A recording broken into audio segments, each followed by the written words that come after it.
Om Namo Narayana, Jai Swaminarayan, welcome back. It is a beautiful day here in Portland, Maine. Today we're looking at chapters 73 and 74 in the Ramayana, and 73 is called Bharata's Anger. Hearing about the death of his father and banishing of his brothers, Bharatha replied, weighed down by great sorrow, "What is the use of this kingdom to me who is sorrowing due to being fallen in misfortune due to the loss of my father and the elder brother who is like my father? By reducing the king to a corpse and Rama into a sage, you have created sorrow within sorrow in me, like putting salt in a wound. You have come here to destroy my clan like the night of death, and my father did not realize that by taking you, he is embracing a log of fire. Oh, great sinner, you have brought about the death of my father. Oh, disgrace of my clan, out of your ignorance, you have destroyed my family.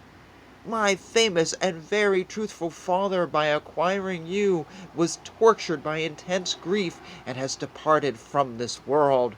Why did my father, who liked Dharma, be destroyed? Why has Rama been banished to the forest, and why did he go there?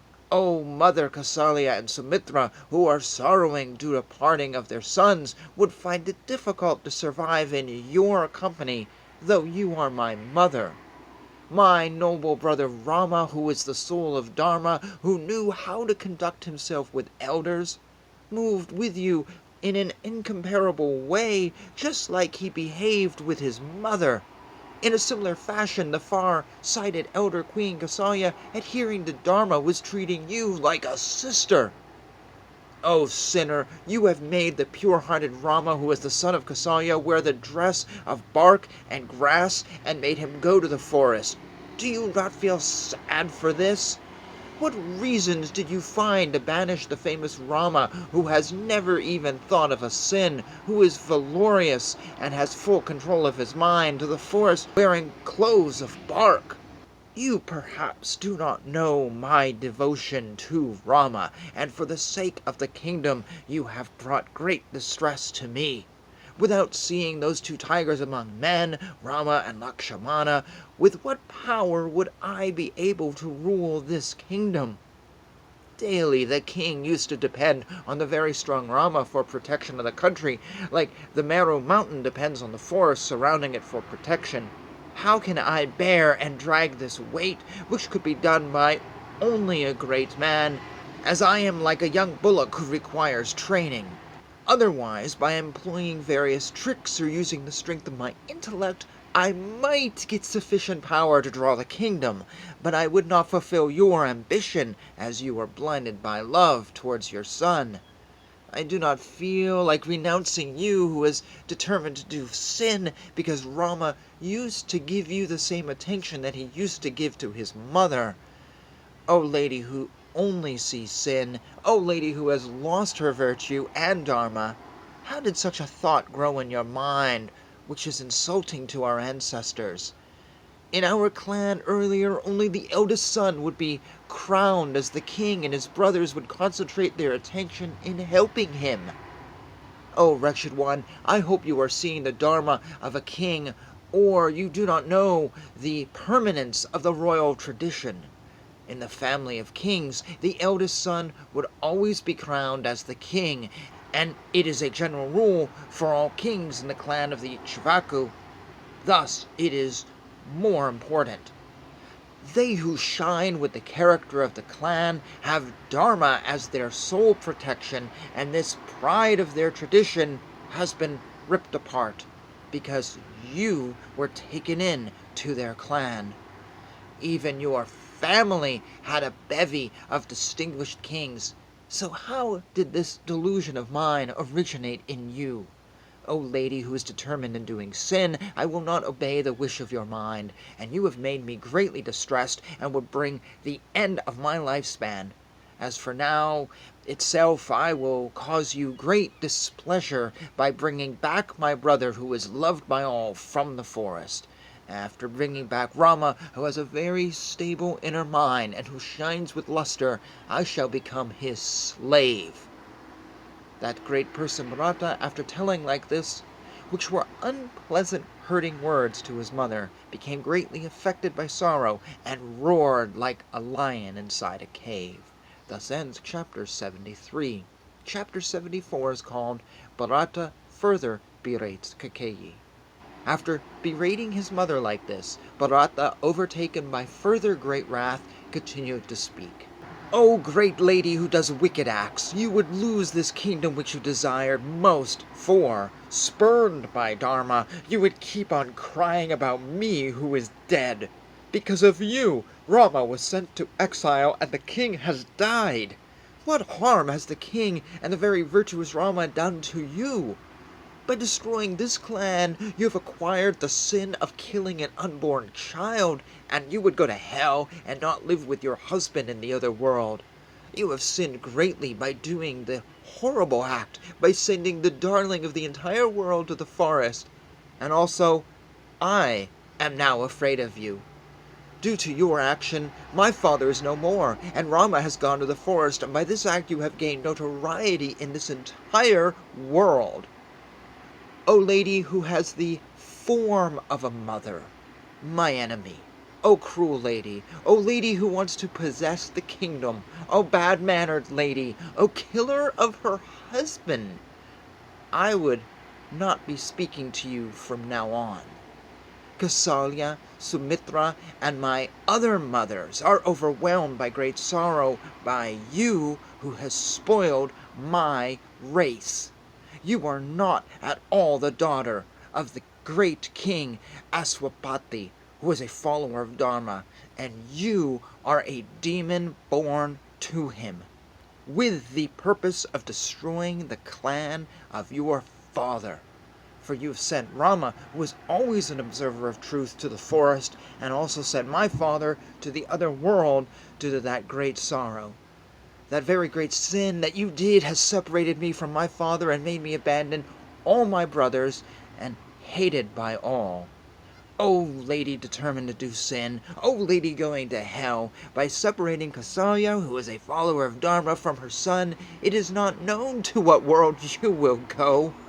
O cruel one, why are you not realizing that the self-possessed Rama, who was born to Kausalya, who was liked by all relatives, is my elder brother and equivalent to my father? A son who is born out of every limb of the mother as well as her heart is the most beloved to any mother, and all other relations are not that important. The cow Sarabi, an expert in Dharma and respected by all devas, saw her two sons, who were pulling the plow, fainting and failing. Having seen her exhausted sons at midday fallen to the ground, she cried out due to sorrow due to her sons, and her eyes filled up with tears. Her fine and fragrant drops of tears trickled down and fell on the body of the king of Devas. He realized that the fragrant rain of tears which fell on him was from the divine cow Kamadhenu. Searching all the places, that Indra saw that the cow Kamadhenu was standing on the sky, and he realized that it was greatly sorrowful and wailing due to great distress.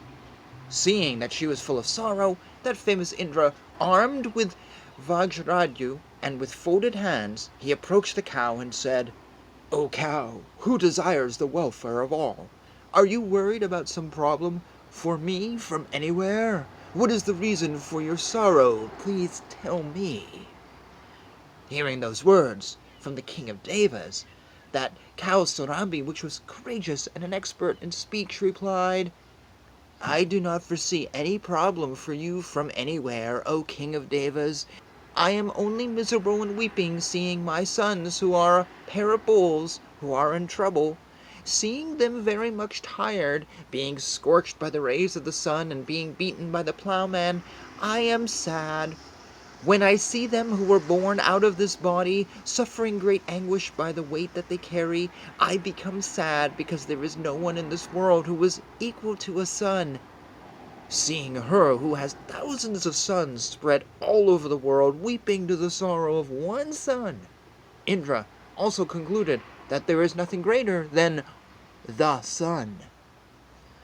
If Kamadenhu, whose only desire is to help the world, who has an unparalleled character, who is endowed with prosperity, who has several great virtues and conduct, and who has thousands of sons, is sad for one of her sons, or two of her sons, what can anyone say about Kausalya, who has only one son? This good woman has only one son, and you have made her childless, and so you would always suffer out of sorrows even in the other world. I will, without any doubt, do all that is necessary to atone for your improper conduct towards my father and my brother, and increase my fame. I would enter the forest frequented by sages to bring back the powerful Rama who was the son of Kausalya. Having seen the throat of citizens choked with tears, O sinner, O lady, determined to do sin, I cannot endure to carry this burden of sin committed by you. You, please, either enter the fire, or go to the Dadanka forest, or tie a rope around your neck and die, as I do not find any other recourse to you. As soon as I get back, I would give this kingdom to Rama, who is valorous in truth. I would become contented, and would have gotten cleansed of my sin. After telling like this, Bharatha, who resembled an elephant of the forest troubled by a goad and sharp prongs, fell on the ground like an angry and hissing serpent, with bloodshot eyes, with a torn, disheveled dress, with ornaments in disarray. That destroyer of the enemies, who is the son of the king, fell down on the earth, like the flag of Indra after the festival is over. Thus ends chapter 74. I hope you enjoyed my interpretive reading. When I do this, I picture myself as doing like a voiceover for like a cartoon, like, I don't know, like Star Wars, Clone Wars or something, or maybe a movie like Pixar, or even doing like, if you've ever heard of the Big Finish audio that come out of England of Doctor Who and other TV shows, I always picture like, this is my moment to do voiceovers, tapping into what is nearly like 300 theater productions under my belt. And I will confess one thing. I always thought Bharatha was a bad guy. And I said way back when I first started reading the Ramayana that I'd only touched on a super abridged version, like a 150-page version of like a 1,000-page book. I'd only read part of it, and then I ended up losing it in a move and never bought it again. And I just always thought Bharatha was just a bad guy. But I'm realizing now, no, he's not. This is not. He's in a position, and I really don't know what happens between now and then, whatever that is. I just know that Rama is in the forest. That's what I know. And I'm going to say thank you for joining me. Hope you're enjoying this. Hope you're enjoying my reading. And yeah, all the best to you as we move through the great Ramayana.